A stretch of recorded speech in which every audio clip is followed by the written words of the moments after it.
Are you seeing the team grow with every game? They're certainly showing spirit with every single match. Yeah, they'll show spirit. They'll show spirit every game. It's just such a tough league that we just reset. You just reset. That this game as of tomorrow means nothing now, and we have to reset and get ready to go in the next one. Just delighted for the lads and everyone, really, the fans. It's a hell of a long way to come.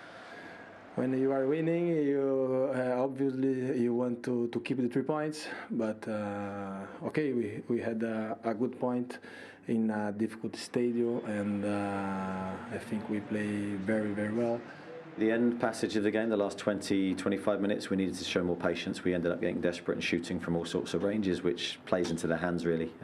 So we needed to be calm, have a cool head, and keep working the ball and keep creating pressure and keep that momentum up.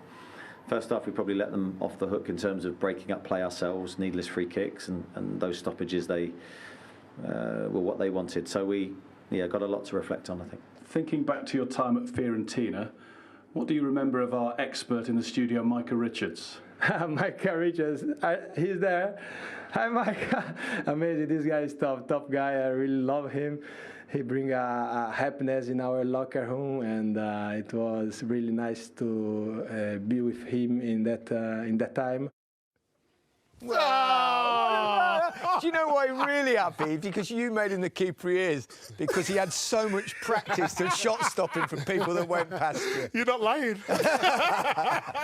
Oh dear. And he was one of actually a number of the Bournemouth players that played particularly well today and have responded really well to Gary O'Neill. That's five points, unbeaten, and it all came off the back of that defeat, obviously, at Liverpool at 9-0. It's quite an effort. Well, they could have capitulated, but they didn't. You know, we've all been in them games where you get absolutely battered, you feel sorry for yourself. But I do believe today, as a collective, they really ground out the result. You see the numbers back here.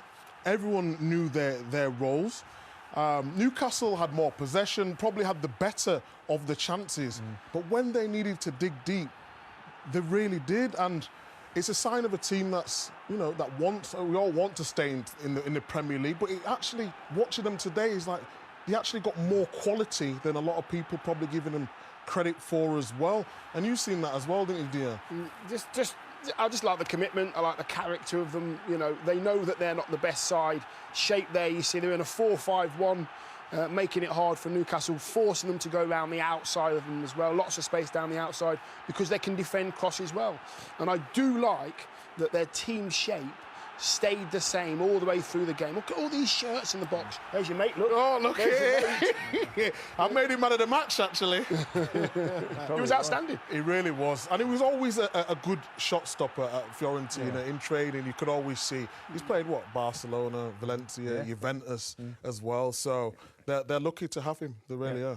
Yeah, it's interesting that Gary O'Neill is in a situation where he might get the job, but there's also talk of a takeover at Bournemouth.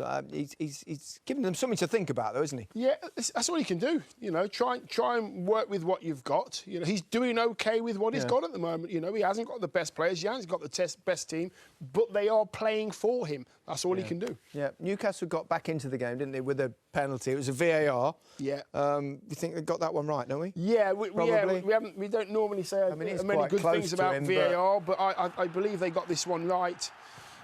Yes, he's very, very close. And you know, having seen it from the correct angle, I think this is the angle that sort of gives it away. There's a little bit of a lean in there from Jefferson. He might have flicked his knee onto his hand. Yeah, it did. I thought it actually touched his knee first, but I don't think it did. It should maybe. Yeah, it was. Alan Shearer loves VAR today. He does today, doesn't he? Yeah. He does today. Correct decision. He'll be happy.